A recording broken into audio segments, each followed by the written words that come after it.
So as I'm now telling you one of the most iconic, one of the most controversial and of course one of the most powerful character के बारे में बात करने वाले हैं। माधुरा नाम तो समय होगा। माधुरा एक विलन था या फिर एक हीरो था या फिर एक चिल गाय जिसे बस शांति चाहिए थी। बट जो भी था माधुरा की लाइफ उसे एक अलग ही डायरेक्शन मिल ले गई। माधुरा की लाइफ किसी मूवी से कम नहीं है। उसकी लाइफ में एक्शन है, उसकी लाइफ में ड्रामा है, item song may be item song नहीं है बट उसकी लाइफ फाइट से भरी हुई है। एंड उसकी लाइफ में इतने सारे ट्विस्ट हैं कि वो तुम्हें सोचने पर मजबूर कर देते हैं। सो आज हम माधुरा की लाइफ के बारे में जानने वाले हैं। उसके बचपन से लेके उसके पूर्ण को एस्टैब्लिश करने तक, उसकी नफरत की आग से लेके उसके एम्बिशंस तक। सो काफी ज्यादा मजा आने वाला है। एज माधुरा ऑफ कोर्स मेरा one of the favourite character है एंड आई थिंक कि तुमको ये माधुरा काफी ज्यादा पसंद होगा। एज भाई किस ना हो फैन को माधुरा नहीं पसंद। ये जर्नी काफी ज्यादा लंबी, डीप एंड कॉम्प्लेक्सिटी से भरी हुई है। एज हम एक्सप्लोर करेंगे माधुरा के मोटिव्स, उसके आइडियल्स एंड वो कैसे वो माधुरा बना जिसे हम जानते हैं। तो रेडी हो जाओ माधुरा के मोर सैवेज मोमेंट्स और उसके एपिक फेट्स की जर्नी को जानने के लिए। चलो शुरू करते हैं। एंड हाँ, एंड में तुम्हें बताना ये बंदा एक्चुअल में क्या था, एक कोल्डूर, एक बिग बैडी या फिर just a chill guy. Let's go. So start करते हैं माधुरा की अर्ली लाइफ से। बेसिकली उसके बचपन से। एज उसके बचपन से ही उसकी लाइफ में लफड़े स्टार्ट हुए थे। सो भाई लोग हमारी स्टोरी स्टार्ट होती है वॉरिंग स्टेट पीरियड से। नाम तो सुनने में कूल लगता है बट ऐसे कूलनेस किसी को ना ही मिले तो ही अच्छा है। मतलब यहाँ रोज सुबह गुड मॉर्निंग की जगह गुड मॉर्निंग होता था। भाई क्या गंदा जोक था मजाक साइड के। शिनोबी क्लैन्स ऐसे लड़ते थे जैसे कि कॉलोनी की आइंदियां लड़ती हैं। फुल ऑन WWE जिंदगी को एकदम यूज एंड थ्रो चीज बना के रखा था इन लोगों ने। एंड इसी वे भी माहौल में उचिया में पैदा होता है हमारा हीरो या फिर विलन माधुरा उचिया।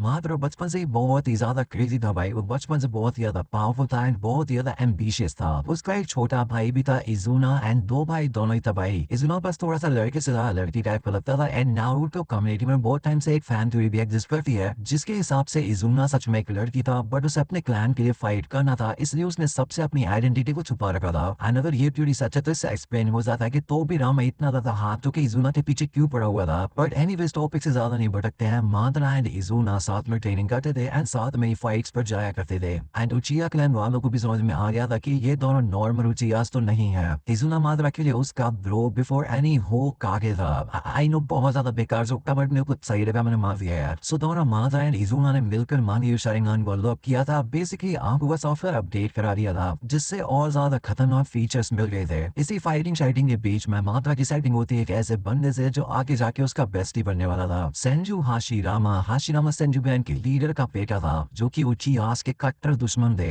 बट जब माधुरा एंड हाशिरामा मिले तो उन्हें समझ में आ गया था कि वो दोनों एक ही चीज चाहते हैं। दोनों ही एक ऐसी दुनिया चाहते थे जहाँ पर बच्चों को बेफालतू की लड़ाइयों में अपनी जान ना गंवानी पड़े। सोचो कितनी ज्यादा अजीब बात है। तो दुश्मन क्लैन के लीडर्स के बेटे एक ही सपना देख रहे थे। नदी के किनारे बैठकर पत्थरों को पानी में फेंकते हुए वो लोग घंटों तक बात करते थे अपने फ्यूचर के बारे में एंड एक पीसफुल विलेज के बारे में। माधुरा जो हमेशा से अकेलेपन का शिकार रहा था, उसे हाशिरामा में एक दोस्त मिल गया था जो कि उसे समझता था एंड जो उसके सपनों के बारे में केयर करता था। बट कहानी में ट्विस्ट तो आना ही था। उनकी सीक्रेट फ्रेंडशिप एक्सपोज हो जाती है एंड उन्हें एंड उनकी फैमिलीज को पता चल जाता है कि माधुरा एक उचिया है एंड हाशिरामा एक सेंजू है। एंड ये पता चलते ही उनके क्लास ने कहा बेटा ये दोस्ती वोस्ती क्या चल रही है, लड़ाई वड़ाई करो यार। एंड बस यहीं से शुरू हो गई थी उनकी एपिक राइवलरी। हर फाइट के बाद दोनों और ज्यादा पावरफुल होते जा रहे थे बट उनके बीच की दोस्ती और ज्यादा वीक पड़ती जा रही थी। इसी बीच माधुरा ने अपने भाई इजुना को एक फाइट में खो दिया था। बेसिकली तो भी रामा का सालों बस अपना पूरा हो गया था। ये माधुरा की एक लाइफ टर्निंग मोमेंट था। एट इस मोमेंट पर माधुरा ने अपने पीस के सपने को छोड़ दिया था एंड वो हाशिरामा एंड सेंजू को कंप्लीटली हेट करने लग गया था। इजुना ने अपनी आंखें लिटरली माधुरा को डोनेट कर दी थी जिससे माधुरा को मिला इटर्नल मांगियो शारिंगान। शारिंगान का प्रो मैक्स वर्जन जिससे माधुरा की पावर्स एक्सपोनेंशियली बढ़ गई थी। इजुना की डेथ की वजह से माधुरा के दिल में हाशिरामा एंड सेंजू के लिए परमानेंट हेट आ चुकी थी एंड उसका नया व्हाट्सएप स्टेटस था पीस सीओ का हुआ पीस।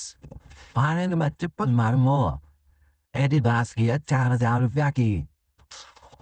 अब ये मन लाएगा तू।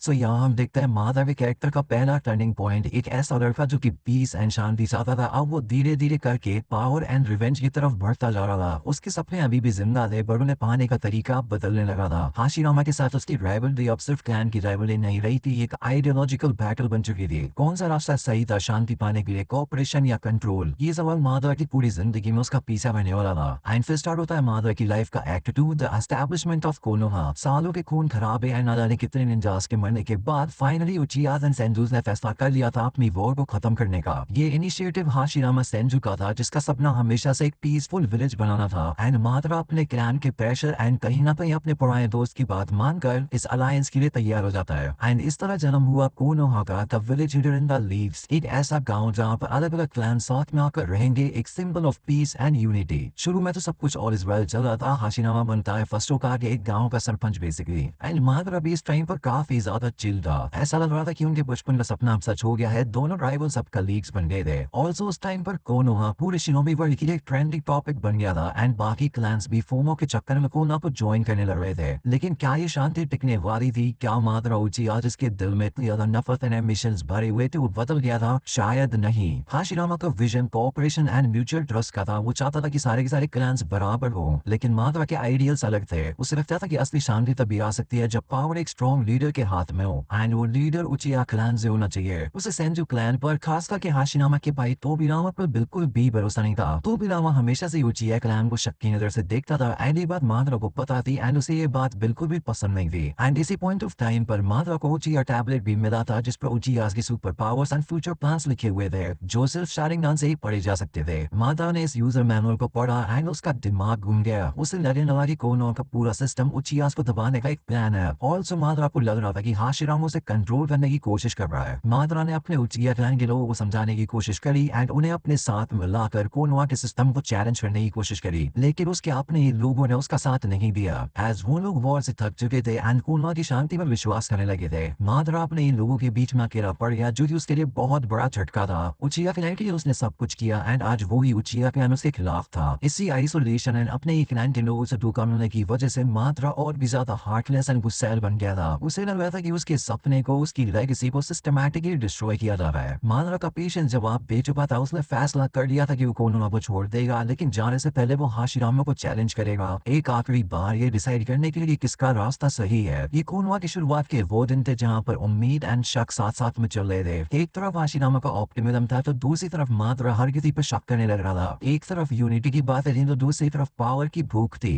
वह तो बन गया था, लेकिन मादरा ने जिस शांति के बारे में सोचा था उसे वो शांति दूर दूर तक नहीं मिली थी एंड यही से स्टार्ट होती है मादरा की एक ऐसी जर्नी जो से वो मादरा बना देती है जिसे हम जानते हैं। बेसिकली मादरा की लाइफ का एक्ट 3 जिसे मैं नाम देना चाहूंगा into the depths of the darkness. As इसके बाद मादरा ने जो कुछ भी करा वो उसके ऑरा के लिए तो काफी ज्यादा सही था, बट उसने पूरे निंजा वर्ल्ड के उसने पूरे निंजा वर्ल्ड को ऑलमोस्ट तबाह कर दिया था। कोनोहा को अलविदा कहने के बाद मादरा उचिहा अंडरग्राउंड तो नहीं हुआ बल्कि और ज्यादा ओवर पावर हो गया। उसने सीधे 9 डेज कुरामा, हाँ वही लॉन्ग लीडर की नारुतो के अंदर रहती है, उसको अपना पेट बना लिया था। कुरामा को कंट्रोल करने के बाद मादरा हाशिरामा को चैलेंज करता है एंड उनकी ये लड़ाई वैली ऑफ द एंड में होती है जो कि नारुतो हिस्ट्री की सबसे ज्यादा लेजेंडरी बैटल्स में से एक है। एक तरफ था हाशिरामा का गुस्सा एंड उसका एटीट्यूड कि गांव को बचाने के लिए जान भी दे दूंगा एंड दूसरी तरफ था मादरा का इटर्नल मनी शारिंगन, सुसानो एंड 9 टेल्स। ये सिर्फ दो लोगों की टू मैमा नहीं थी, ये दो लाइफ फिलोसफीज की बिग बॉस लेवल की फाइट थी। शांति कैसे मिलेगी जादू की जप्पी से या फिर पावर एंड कंट्रोल से?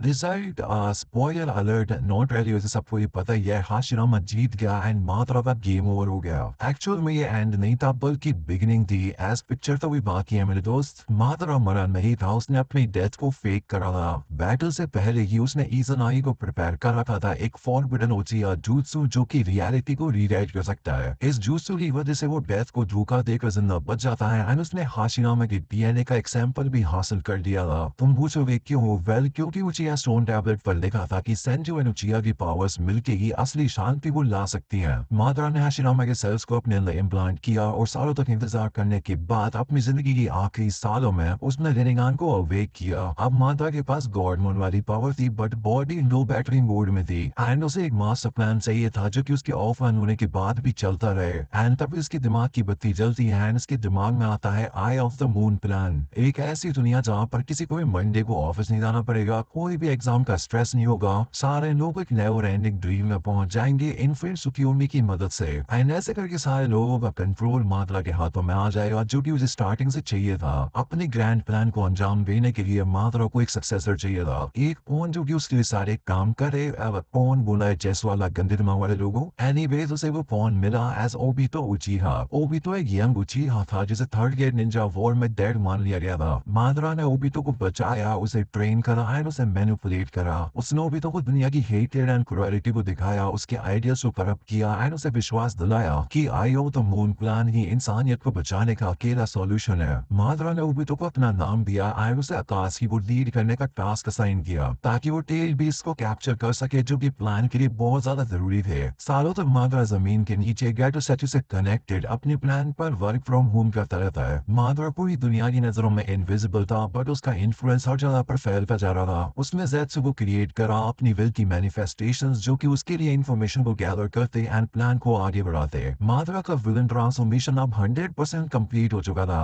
वो अब सिर्फ उचिहा का गुस्से वाला एक्स लीडर नहीं था, वो एक मास्टरमाइंड बन चुका था जो कि पूरी दुनिया को कंट्रोल करना चाहता था। मादरा बिलीव करता था कि अगर शांति के लिए सबको वर्चुअल रियलिटी में डालना पड़े तो वो भी सही है। ये मादरा का वो फेज था जहाँ पर मादरा एंटी हीरो से प्योर विलन बन चुका था। उसका विजन ऑफ पीस चाहे कितना भी ट्विस्टेड क्यों ना हो, उसके लिए वो एक नोबल कॉज था। लेकिन उस कॉज को अचीव करने के लिए वो जो चीजें कर रहा था वो टोटली गलत एंड डिस्ट्रक्टिव थी। पावर ने उसे टोटली करप्ट कर दिया था और रेवेंज की आग में वो सब कुछ जलाने के लिए तैयार था। अगर मादरा की स्टोरी को हम डीपली एनालाइज करें तो उसका एक मीनिंग ये निकल सकता है कि अकेलापन एंड बिट्रियल एक इंसान को कितना ज्यादा चेंज कर सकते हैं। एंड फिर स्टार्ट होता है मादरा की लाइफ का act 4, the return of ghost of Uchiha. सो सालों तक ऑफलाइन रहने के बाद मादरा री एंट्री मारता है एंड वो भी सीधे फोर्स के निंजा वॉर के मेन इवेंट में। ओबितो जो कि तोबी बन के हम सबको बेवकूफ बना रहा था एंड अकाशी को लीड कर रहा था, उसने एंड काबूतो ने मिलकर एक ऐसा काम कर दिया था जिसकी वजह से सबकी हालत टाइट हो गई थी। उसने एरो 10 से एक फॉरबिडन jutsu का इस्तेमाल करके मादरा उचिहा को रिवाइव कर दिया था। एंड इसके बाद तो मादरा जितने भी कांड करे वो तो हमने डिटेल में एनिमे में देख ही रखे हैं। कैसे उसने अकेले सारे ग्रेट निंजा विलेजेस की अलाइड फोर्सेस को पेला एंड कैसे नारुतो एंड साफे की बुद्धि चटकाई एंड फिर कैसे गाय सेंसेई ने नाइट गाय बन के मादरा की बुद्धि चटका दी। हमने देखा था कि उचिहा क्लैन के धोखे की वजह से मादरा पर कितना ज्यादा बड़ा इम्पैक्ट आया था, बट मादरा की लाइफ में बिट्रियल्स यहाँ पर खत्म नहीं होते हैं। फोर्थ ग्रेट निंजा वॉर के टाइम पर ओबितो भी नारुतो के टॉक नो jutsu से इन्फ्लुएंस होकर मादरा को धोखा दे देता है। एज ओबितो को समझ में आ गया था कि एक्चुअल पीस के लिए नारुतो लड़ रहा है ना कि मादरा, एंड लोगों को गेंजुत्सु में डालने से रियलिटी चेंज नहीं होगी एंड उसने एक्सेप्ट कर लिया था कि इवेंट कभी दोबारा जिंदा नहीं हो सकती है। मादरा की जिंदगी अपने आप में काफी ज्यादा क्रेजी रही थी, बट सैड पार्ट ये है कि मादरा की जिंदगी भी अगेन एक धोखे के साथ ही खत्म होती है। मेरे हिसाब से वो धोखा ब्लैक ज़ेत्सु ने नहीं, खुद नारुतो के क्रिएटर्स ने मादरा को दिया था। एज मादरा ये शिपुडेन का फाइनल विलन होने वाला था, बट क्रिएटर्स को नारुतो का सीक्वल बनाना था बोरुतो, जिसके लिए उन्होंने इतने ज्यादा अनएक्सपेक्टेड एंड बुरे वे में मादरा की आर्क को खत्म करके कागुया को इंट्रोड्यूस करवाया था, जो कि मेरी ओपिनियन में टोटली रश था। बट इन दी एंड सवाल ये उठता है कि मादरा क्या था, एक विलन, एक ट्रैजिक हीरो या फिर एक विक्टिम ऑफ सर्कमस्टांसेस? वेल, इसका जवाब इतना ज्यादा सिंपल नहीं है। अगर हम उसे एक विलन की तरह देखें तो उसने लाखों लोगों के जाने लिए हैं, पूरी दुनिया को एक इल्यूजन में डालने की कोशिश की है एंड अपने एम्बिशंस को पाने के लिए हद भी पार करी है। उसके एक्शंस डेफिनेटली डिस्ट्रक्टिव एंड एक विलन की तरह है, लेकिन अगर हम उसकी बैक स्टोरी, उसके मोटिवेशंस को देखें, बॉडी स्टेट पीरियड के हॉरर, इजुना की मौत, कोनोमिस के साथ हुआ परसीव धोखा, तो कहीं ना कहीं उसके लिए सिंपैथी भी फील होती है। वो बस शांति चाहता था, बस उसका तरीका गलत था। उसका आई ऑफ द मून प्लान चाहे कितना भी एक्सट्रीम क्यों ना हो, उसकी नजर में वो एक परफेक्ट वर्ल्ड बनाने का तरीका था। इस पर्सपेक्टिव से वो एक ट्रैजिक फिगर लगता है जिसके नोबल इंटेंशंस आगे चलकर करप्ट हो गए। बेसिकली मादरा की कहानी हमें साइकिल ऑफ हेट्रेड के बारे में बताती है। उचिहा एंड सेंजू की वायलेंस ने मादरा की हेट्रेड को जन्म दिया एंड मादरा की नफरत ने आगे और वायलेंस को। इस साइकिल को तोड़ पाना बहुत ज्यादा मुश्किल है एंड ये नारुतो वर्स का एक सेंट्रल थीम है एंड मादरा इसका प्राइम एग्जांपल है। उसकी हाशिरामा के साथ आखिरी कन्वर्सेशन कहीं ना कहीं ये भी दिखाती है कि उसके अंदर वो इंसान अभी भी जिंदा था जो कि हाशिरामा का दोस्त हुआ करता था। शायद अगर सर्कमस्टांसेस अलग होते एंड उसे सही गाइडेंस मिली होती तो मादरा उचिहा एक अलग इंसान भी बन सकता था। मादरा की कहानी बेसिकली एक कॉशनरी टेल है जो कि हमें पावर के करप्टिंग इन्फ्लुएंस के बारे में वार्निंग देती है। ये हमें बताती है कि कैसे एब्सोल्यूट पावर एब्सोल्यूट करप्शन की तरफ ले जा सकती है। इस सब के कंक्लूजन में मैं इजीली कह सकता हूँ